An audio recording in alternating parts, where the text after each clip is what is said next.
everyone, it's Shell from Scrap Secrets and welcome back to my channel. Today's day 16 in the 2025 Countdown to Christmas series with Marie from Marie's Vermont Creations.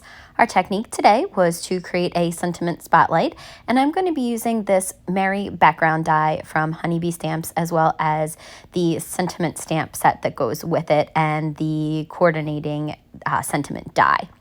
I cut this die out from a couple different pattern papers, and then I'm going to glue this one to the front of it's just a piece of scrap cardstock or scrap paper. It's really lightweight.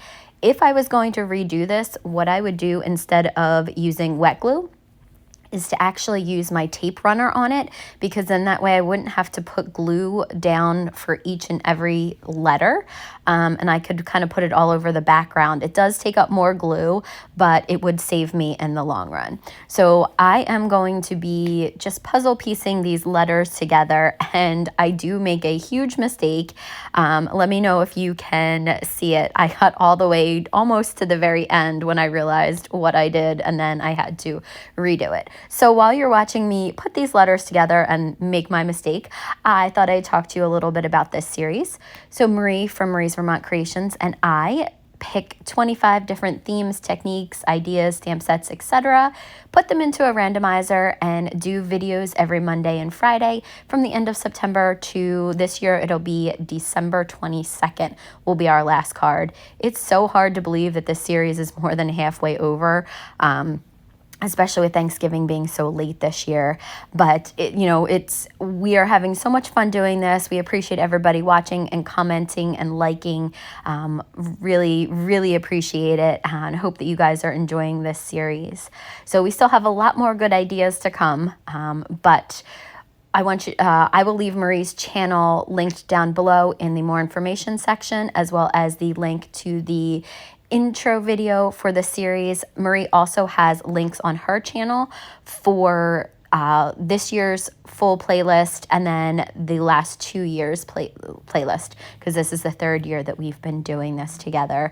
So at the end of the series, you will have 75 different techniques, ideas, color schemes, etc., and 150 videos. She and I have different crafting styles, so you'll get to be able to see the same prompt done in different ways. However, I did see her card for today, because mine is a little bit late, and I noticed that she used the same thing that I used the same thing that she did, and our cards are actually a little bit similar this time. That doesn't usually happen, and we didn't have to use this die set, but we ended up using basically the same things, which is really, really funny. So I believe this is the point where I realized that I made a mistake and things don't look right. And then I realized, what am I going to do? So I got basically all the way through the end, and here's when I realized, duh, this is Michelle, you really messed up. So not really, but the centers of the R, and here comes Brownie. He was very, very nosy. He wanted to see what was going on. So I realized that the centers of the R's should not be the red plaid paper. It should be the larger pattern paper on the back, like that white and green with a little bit of red in it.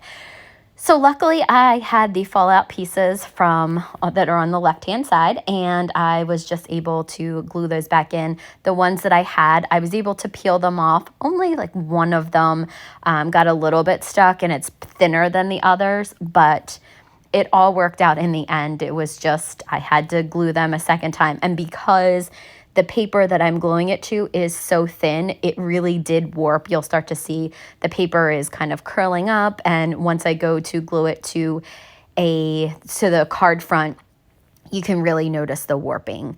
But I do like this technique. I love paper piecing and putting, this is like die cut inlay. I love doing this kind of stuff. It fits together so nicely like a puzzle. And I love that it is one layer, but it's actually two different patterns of paper, because you're putting the letters back in from where you took them from. There's no raised letters behind it or anything to make it more than one layer. Now, what you could completely do, and I've done this before, is to either cut out multiple letters and stack them together and put them back in. I've done that on spotlights before, so that definitely is a possibility. Here, I realized that the die in the top I cut out another pattern paper, another green and white, mostly green and white one. And I realized I had 2 extras for the middles of the R. And I'm like, how is that possible? I didn't realize that those were stuck in the die from the first time that I did the cut, because that was the cut I did first. So I was trying to figure out which ones were the actual ones that went with this pattern paper versus the other one. So I put those ones to the side, and I will put them in the dish with the other pieces. So now I'm going to cut out a piece of dark green cardstock with the Christmas die. And then here is the stamp set, the die set that goes with it, and then the background die you already saw. So I'm going to do this differently than I normally do. Normally I would stamp and then cut, but I wanted to use, I thought pigment ink, but I didn't have pigment ink on my desk. I did have Distress ink in Picket Fence on my desk, and I just thought that that would look nice. I couldn't find a dark green. I didn't want to do red because I didn't think it would look right on green, so I thought white would stand out on this dark green color. So I'm going to ink up the sentiment with the Picket Fence Distress ink, and I can't remember. I think Distress ink stamps better than Distress oxide. They both don't stamp perfectly. Definitely use something like a stamp wheel or a MISTI or some type of stamping tool if you do stamp with Distress ink, because you probably will have to do it a couple of times. I'm going to cut down a piece of scrap foam tape and pop it onto the back of that. I'm going to pop it into the middle of the second and third Mary, and then I'm going to attach it to a red card base. So it measures 4 1/4 by 5 1/2 inches, and you can see there how warped the paper is. Just adding some glue to the back of that and then putting it onto the card front.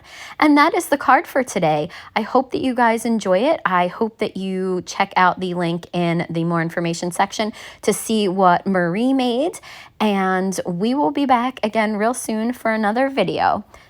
Thanks. Bye.